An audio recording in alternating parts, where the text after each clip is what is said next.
Lalo, it's like, I was talking with you and you've mentioned that how you've been getting some feedback where we seem to be getting recognized, I guess, a little bit more and more with our shows and the program. And again, that's a credit to you and the team there. So it's humbling, isn't it?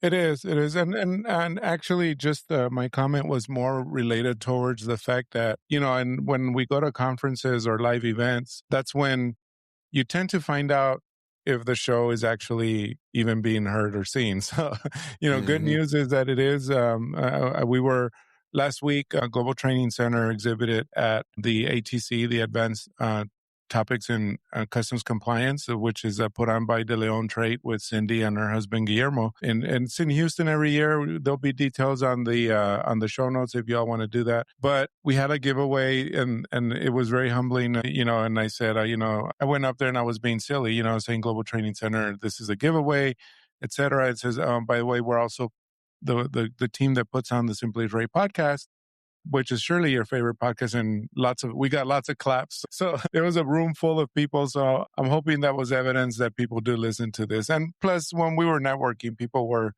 greeting and saying, hey, and asking for you, Andy, saying, where's Andy? And, that kind of good stuff. So they saw Anik and I there, but Julie, by the way, Julie was there too, which fantastic. Was a surprise. Yeah. So it was a surprise to see her there. Oh, and Cindy, what am I saying? Of course, Cindy was there. So Cindy was there. So we're missing you and Renee. So yes, that's the good news and everything. And so, I pulled a couple of folks that went to the conference, and I said, hey, let's do our usual typical wrap up of the conference and come and tell us, what you thought about the event. So here we are. Well, we're going to bring in a couple of folks here that have obviously attended the conference. Just schedule wise and a few other things on my own schedule. I would love to have been down there, and I was hoping to get to some of the future conferences here, and it's going to be a little while before I'm going to be freed up to attend. But folks, if you are attending a conference and you see Global Training Center or you see Lalo or any of our show hosts, please come up and say something. It has been we greatly appreciate you. And hey, tell us what you think, good, bad, or indifferent. So, and not only that, but also we may just pick you out and just interview you there. I mean, we had what we called a media center, and you can just sit there and talk to us, which is pretty cool. So, but anyway, go ahead, Andy. I'm sorry. Well, no, not a problem. Okay. So we have two people that have attended the show, and it's like, first is Jill Roseman, is it? Yes. And I'll let you give your background here. So how long have you been in the industry, and what is it you're doing nowadays? Thank you, Andy. I have been in trade compliance for 20 plus years. And as you know, with the amount of people that you meet, nobody really goes to school for trade compliance. We all fall into it somehow. I had the opportunity to fall into it, started in chemicals, and then went on to pharmaceuticals in pet health and now human pharma.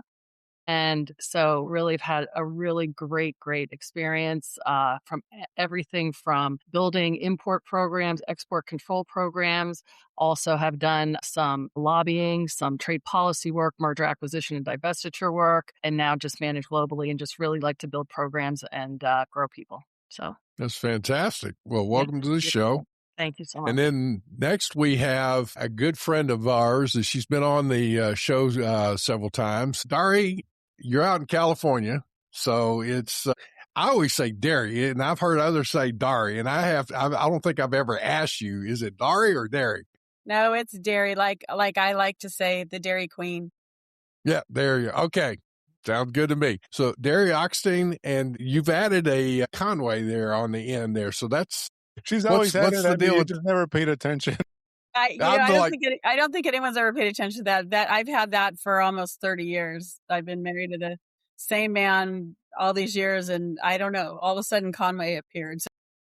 Okay, well, that's good. Darie, so how about you?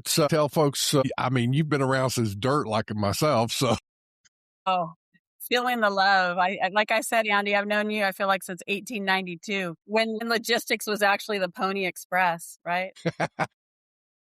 Yeah, no. So like I said, I've been in the industry, and if anybody says anything to me like, oh, I heard you've been doing this for over 30 years, I'll totally deny it. But clearly now it's on, it's being recorded. So we'll leave that alone. My background is mainly manufacturing and technology, many years in there. I am also a instructor for Global Training Center, which is fantastic. I've been with Lalo and Elsa and the team, great folks, for I think just over 12 years now.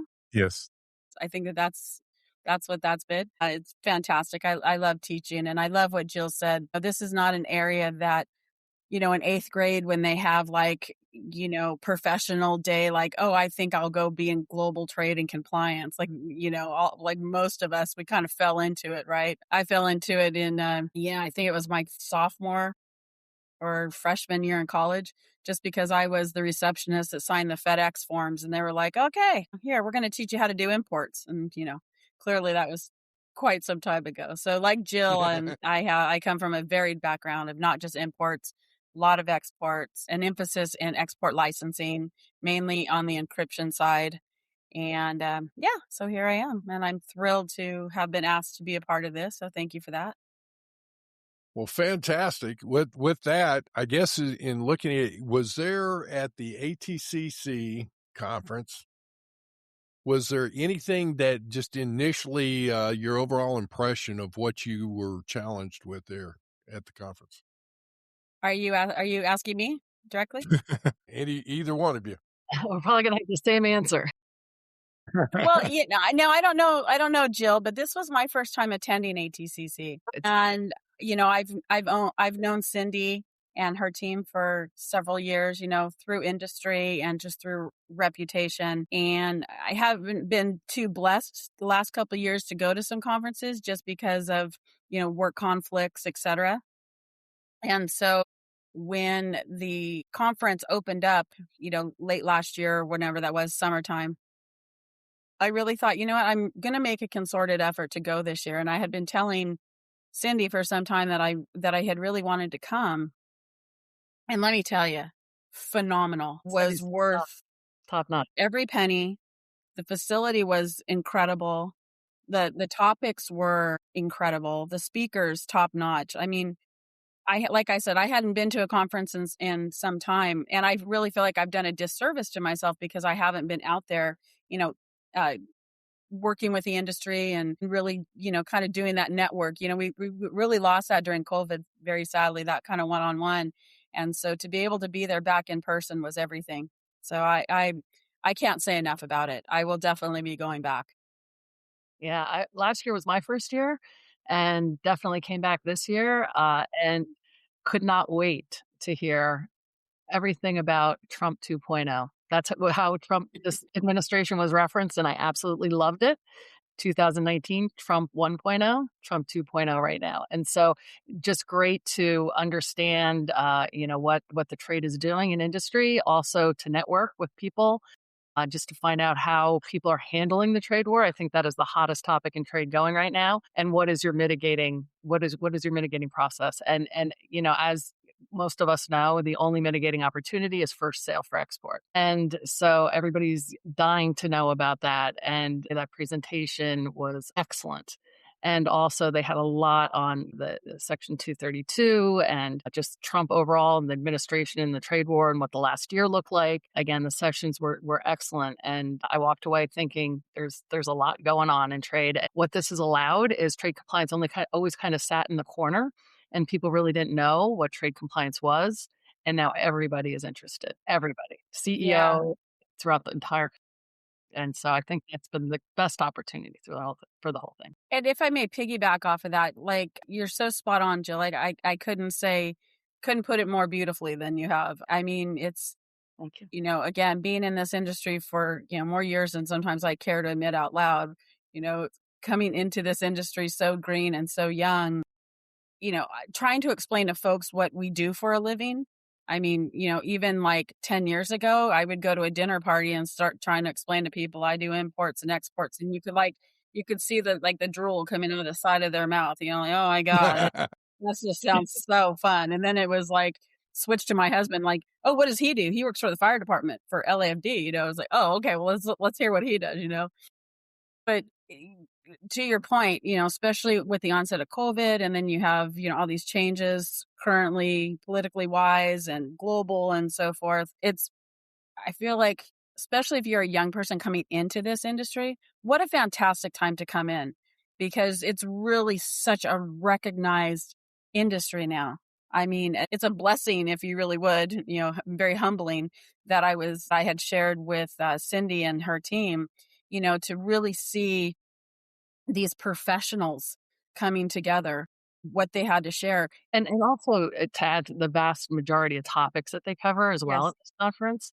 And I mean, there's EU updates for everything that's going on in the EU regulatory space.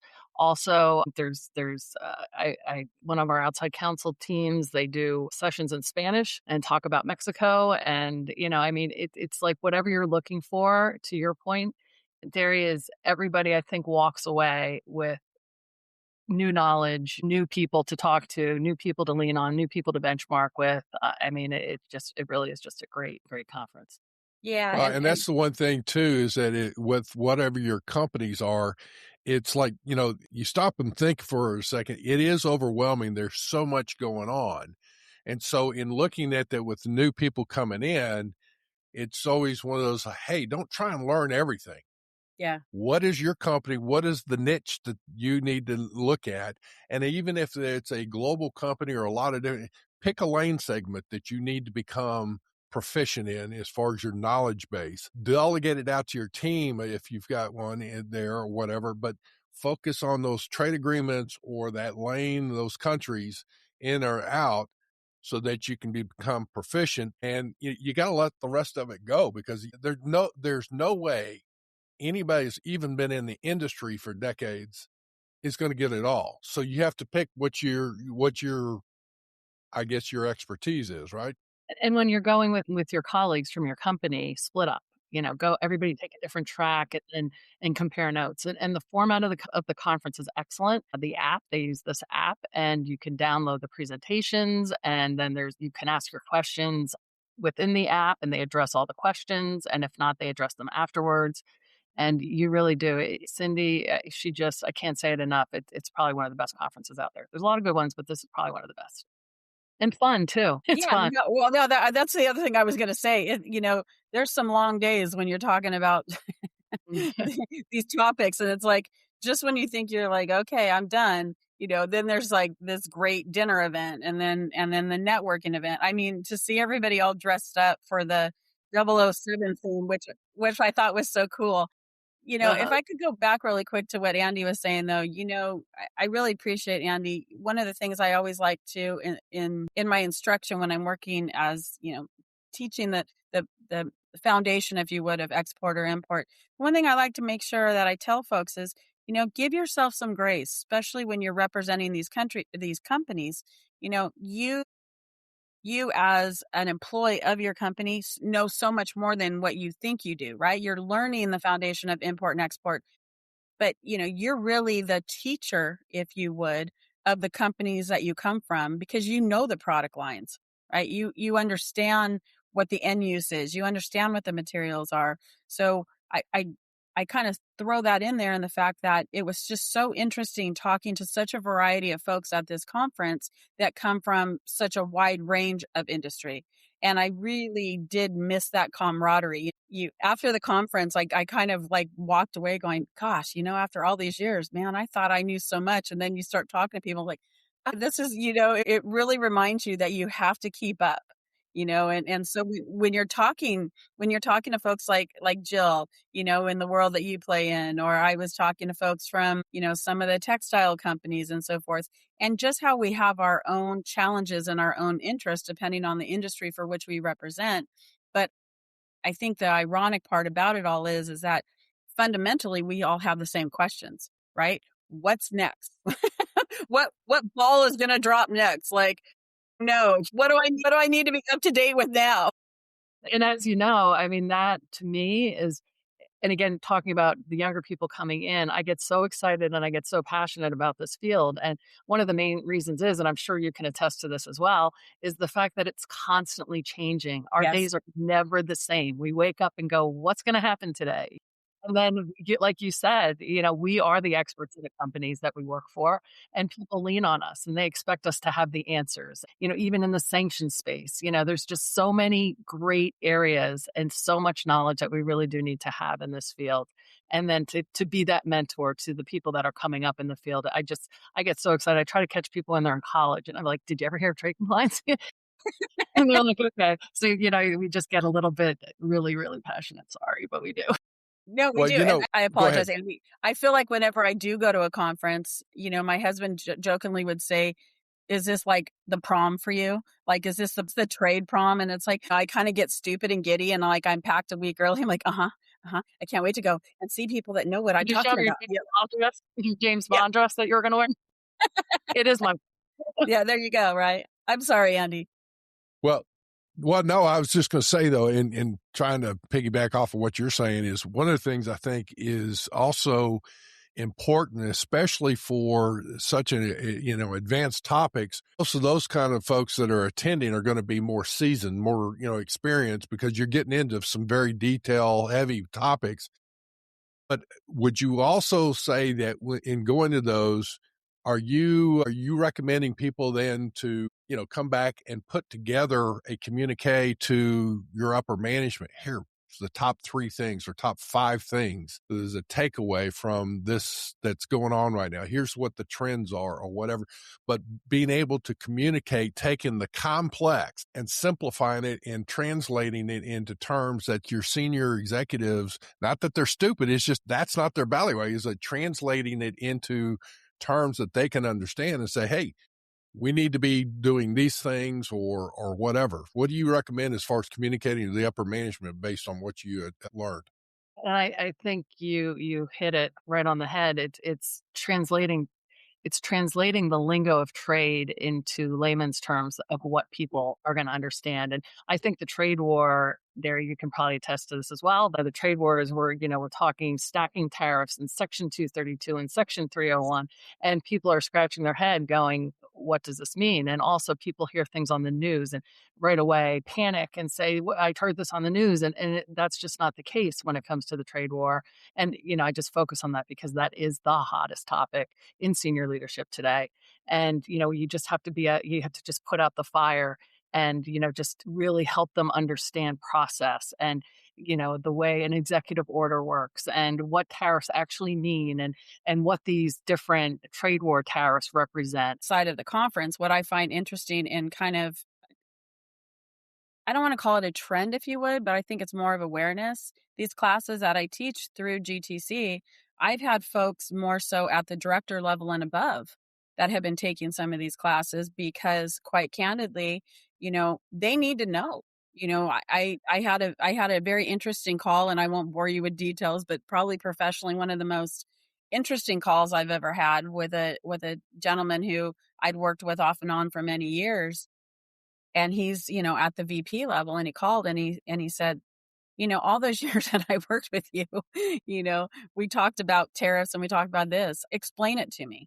And this is a guy who's been doing operations for many years. And so I thought the conversation was just interesting from the standpoint that you've been a supply chain type person for all these years and you're asking me about tariffs. To me, that just really resonated that what's out there in the forefront, we candidly haven't seen, in a long time. Now, Andy said, I'm from Southern California. And one of the things that also I thought was so interesting going back a little bit when we were talking about COVID, there was, if our freeways out here, there was more ships out in the ocean than there was cars on the freeway, and it was kind of like my own family was like, is that what you do? You help bring that stuff into the country? And I'm like, if that's what it took, sure.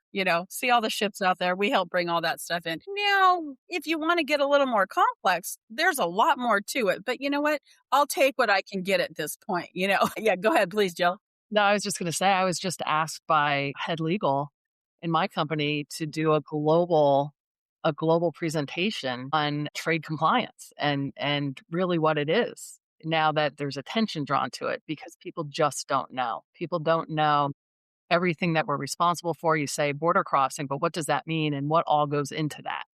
What is country of origin? What does that mean? What is country of export? What does that mean? There's just so many different topics in trade compliance. We could go on and on forever. We could have this. Well, that's, you know what, you have one. Jill, you're hitting on something that's really important, though, is that it's a huge topic in a sense. There's a lot of complexities, but if you step back and set a foundation, it's like, okay, here's what we're going to talk about. And you go with the basics, quite frankly, of, how the bill of ladings are done, how the commercial invoices are done and all that. And you get all that, and you want to make sure all that information is synchronized. And so that will help in the current processes. Now, then you go to the next level and say, now, when we're sourcing for a new product and you're working with them, you're vetting a new manufacturer or a manufacturing location or a new product itself that's at the same thing. And you go through all those things and say, all right, it's really important that we work together, including the compliance folks, and bring them into the front end of the process rather than the back end. But you're looking is like, okay, purchasing or sourcing, we're thinking you're finding a location in this country. Okay, look at it holistically now. Are there additional tariffs? Excuse me, the 232s and 301 tariff, extra tariffs being added into that. There are different things that going, back and forth. So you start taking all that into account, and then you're working with your logistics and all that. All of that is another level.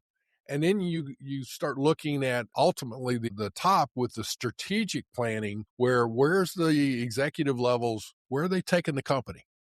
And you want to make sure that all the groups are working in synergy with that and say, I see some red flags with where we're going. Here's an alternative, but you want to support that vision, not deter from it.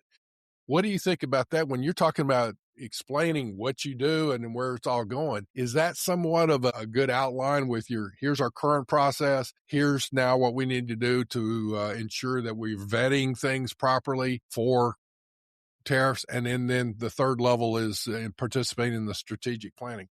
But I think that's a really great point. And again, what I mentioned earlier of, how our field constantly changes and how it really, truly trade impacts probably every business area of a company. And you have to find your partners, and you have to not sell yourself, but help people understand that synergy. So I'll use the example of procurement. Procurement is key. Your transfer pricing team is key. I mean, those things, procurement, how are you buying? What Incoterms are you using? What are your questions as you're vetting suppliers? Then you have supply chain security, even HR for deemed exports. I mean, it's endless. One of the areas, going back to the conference, which I thought was incredible, there was a lot of emphasis put on automation, and nobody shied away from talking about AI. Yes. There was did you see that, Jill? Yes. There was a lot of conversation about customs and how they use AI to their advantage. There was a lot of discussion, at least in the, I was a party of one, so I tried my best to go to the topics that, kind of were overall. But one of the big pushes that I kept hearing about is how customs is really using AI to look at companies. They're using that to look at industries. And I really appreciated that there was not this kind of shy away from talking about the automation and what your companies need to know.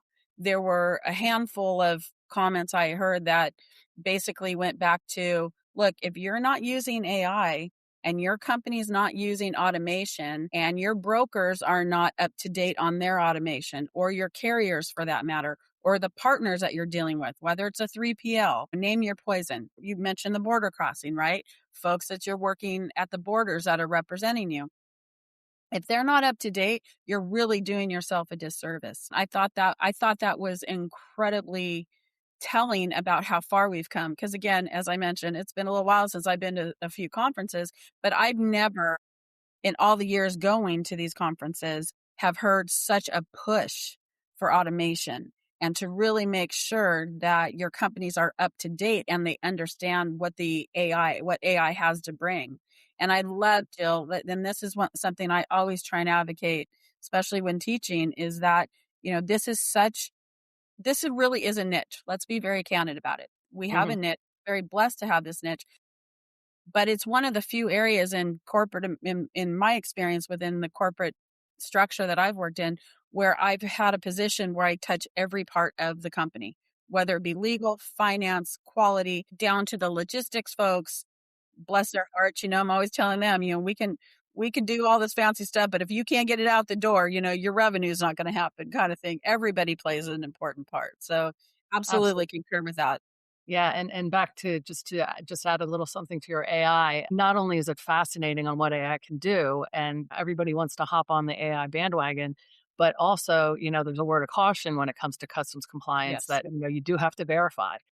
Absolutely. AI is huge now with HTS classification, but you have to be able to substantiate what you're doing and to be able to do that effectively utilizing AI. So challenges there as well. As great as that is, there's still challenges, but very interesting. Well, I apologize. To add to that, like I have a daughter who's in college, and, AI is a big part of the curriculum now, right? And I was politely told, and I'll just leave it at that I better get on board with AI. So I actually ended up going back to school and taking an AI program because honestly, I don't want to get caught and left behind. So it really was refreshing to hear at the conference the time that I spent, the last whatever, how many weeks and months I did doing this program, that it certainly was worth it because, there is such thing as a certain amount of ageism, and you don't want to get caught behind. But boy, that was eye opening. And my kid in college has been politely like, you got to get on board with this. Like this is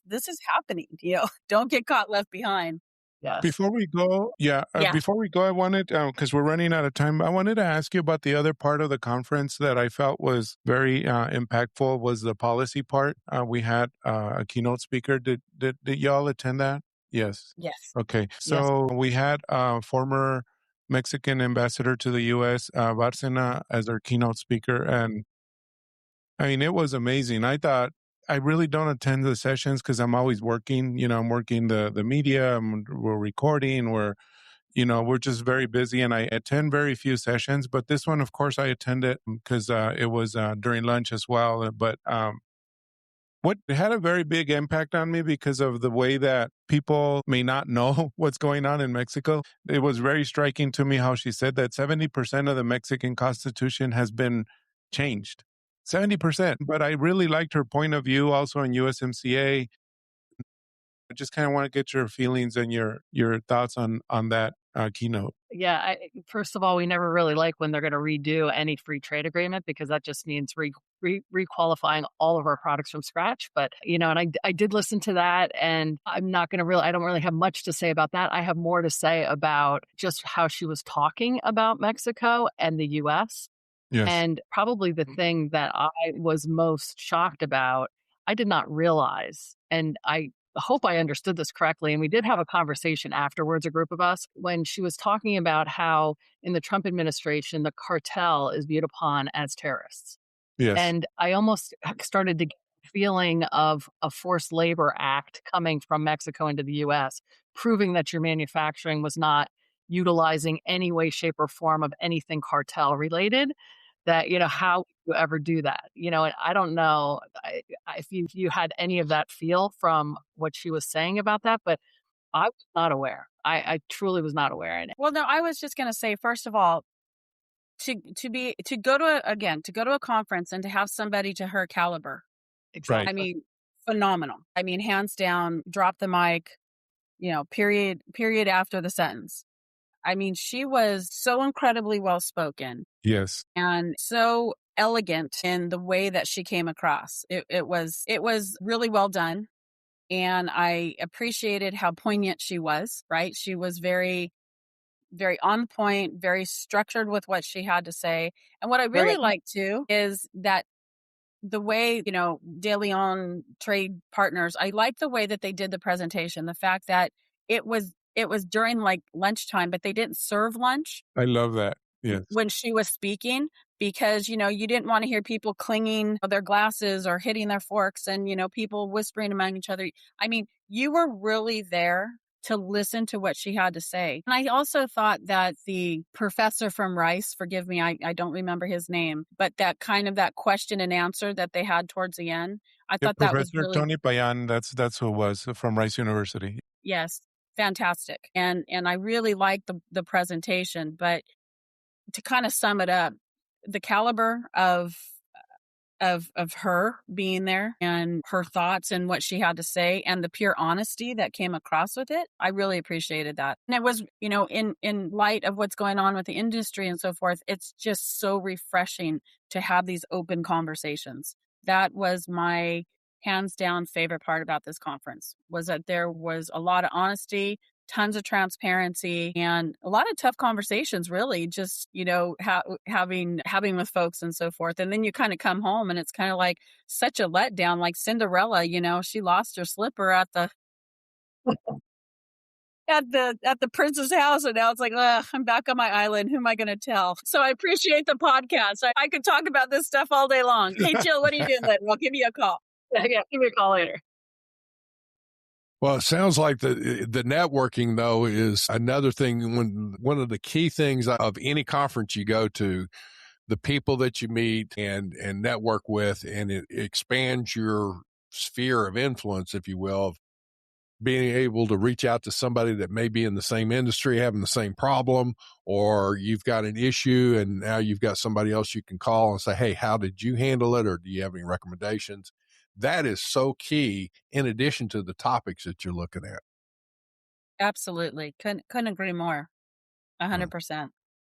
Well, as we close up here, let me just ask, what would be, I guess, your biggest takeaway, like your main point of action based on what you learned from the conference?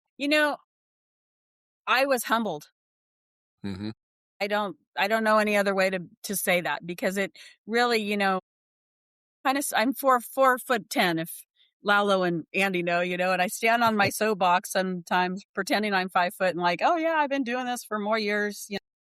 Like Andy said, since the dawn of time, I feel like sometimes. But I walked away feeling very humbled in the fact that there's a lot that you still need to be updated on. I'm so glad I went to this conference, because it is a hard reminder that, you think that you know as much as you do, but you need to be present. And, to meet folks like Jill, and to see Cindy Allen and see Cindy De Leon and her team, and just the folks of this caliber, it really does. It heightens you. It just makes you better at what you do. Fantastic. Jill, what's been your takeaway? It's always good to be updated, and then amazing how you can see how much has changed. And, it would be really interesting to, do a comparison of years gone by on the significant changes in our field. And again, I can't emphasize enough, my main focus right now is everything trade war and mitigation, and how we can save these companies money. And, my biggest takeaway was walking out of the first sale for export session and feeling good about what I've done and what, the company has done, and with the support that we have.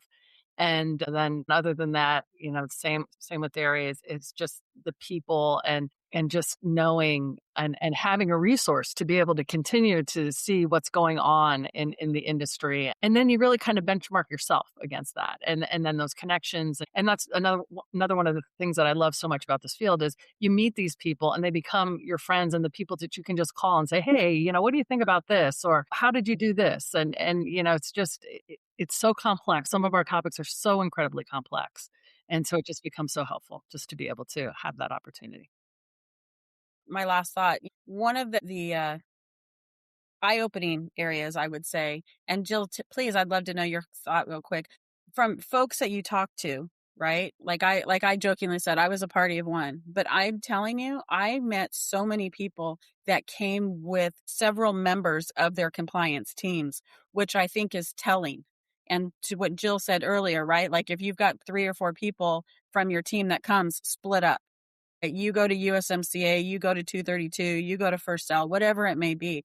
But I thought that was really telling, especially in light of, we hear about all these layoffs with different companies, and I can contest to that coming out of technology, more companies than I care to admit out loud, right?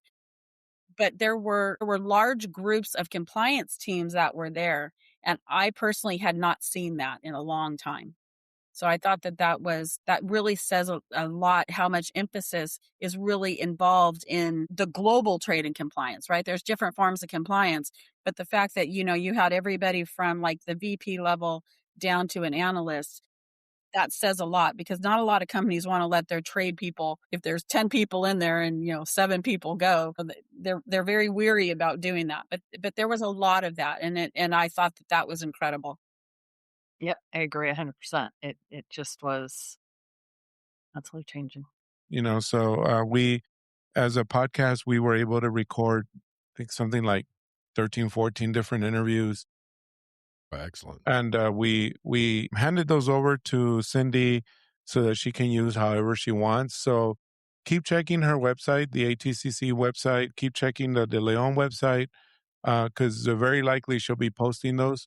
They're all pretty short, 5, 6, 7 minutes. I think Cindy's was closer to 10 minutes, but that's obvious, right? Because she was talking about her conference. But check that. I'll do my very best on putting those on YouTube, on our YouTube channel, so you all can see them. But like I said, they're mostly about the conference and other folks' perspective on this. And we did get some really good content. So hopefully y'all can get a chance to hear that. And again, just check the show notes.